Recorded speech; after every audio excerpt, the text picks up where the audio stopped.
Tugu Negara dibina pada tahun 1963, siap sepenuhnya pada tahun 1966, diperbuat daripada gangsa dan berdiri setinggi 15 meter. Tugu Negara didirikan bersempena dengan memperingati 11,000 prajurit yang berjuang untuk kemerdekaan negara daripada Perang Dunia Pertama, Perang Dunia Kedua dan juga keadaan darurat. Pada ketika itu, Tunku Abdul Rahman melawat Amerika Syarikat dan menjumpai sebuah tugu yang bernama USMC Memorial War Statue ataupun Tugu Peringatan Iwo Jima. Daripada tugu tersebut, Tunku mendapat ilham untuk membuat Tugu Negara kita pada hari ini. Oleh itu, Tunku Abdul Rahman telah memanggil mereka bentuk yang bertanggungjawab dalam membina tugu tersebut. Beliau adalah Felix D. Weldon, seorang pereka bentuk dari Australia, dan beliau adalah individu yang bertanggungjawab dalam mereka bentuk Tugu Negara. Waktu tahun 1974, ketika itu memang komunis tengah mengganas dengan melakukan beberapa siri serangan ke atas tanah Melayu. Ada satu siri serangan dilancarkan oleh komunis dengan mereka telah bertindak membunuh Ketua Polis Negara iaitu Tan Sri Abdul Rahman Hashim, mengakibatkan ketidaktenteraman ke atas rakyat. Macam tu.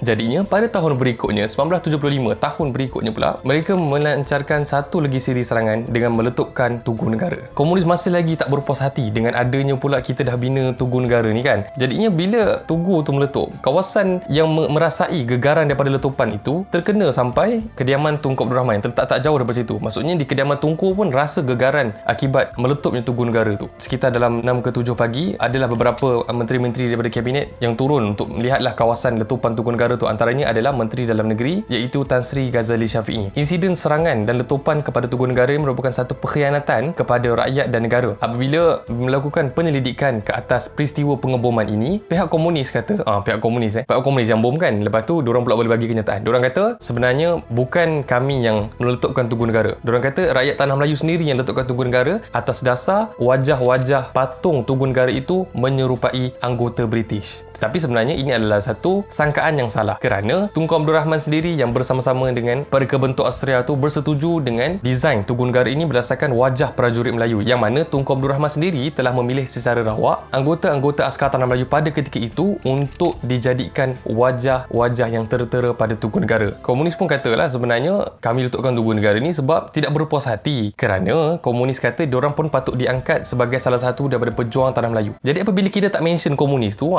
member tu pun marah lah. Apa lagi, bila marah dia pergi letukkan pula Tugu Negara tu. Tak faham betul. Dah lah kita nak buat Tugu Negara tu mahal kan, 2.5 juta kot, lepas tu dia boleh letukkan macam tu pula. Sejumlah 1.245 juta adalah hasil daripada sumbangan dan kutipan rakyat. Maksudnya rakyat dan juga kerajaan kita sama-sama buat Tugu Negara ni. Betapa nak tunjukkan pada ketika itu rakyat kita bangga dengan kemerdekaan yang kita kecapi, sampai kita bersama-sama lah buat satu tugu peringatan untuk kita ingat dan mengenang prajurit-prajurit kita. Lepas tu datang-datang komunis boleh pula dia nak hancurkan Tugu Negara tu. Suka hati kau je apa semua kan.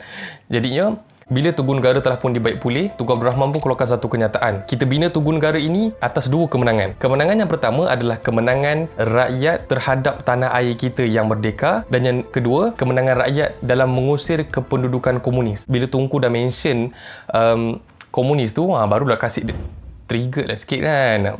Baru ada rasa sikit bila aku dah sebut nama dia macam tu lah. Wajah yang diukir di patung yang atas sekali di Tugu Negara tu, kalau perasan yang memegang jalur gemilang tu, merupakan wajah Tunku Abdul Rahman ketika beliau masih muda. Jadinya kalau pergi Tugu Negara lepas ni, kau boleh datang dan tengoklah macam, waduh wajah Tunku Abdul Rahman macam tu. Sebab kita boleh tahu nilainya sejarah kita. Tapi jangan terlalu lama kan saat kita berkelip pula. Takut aku.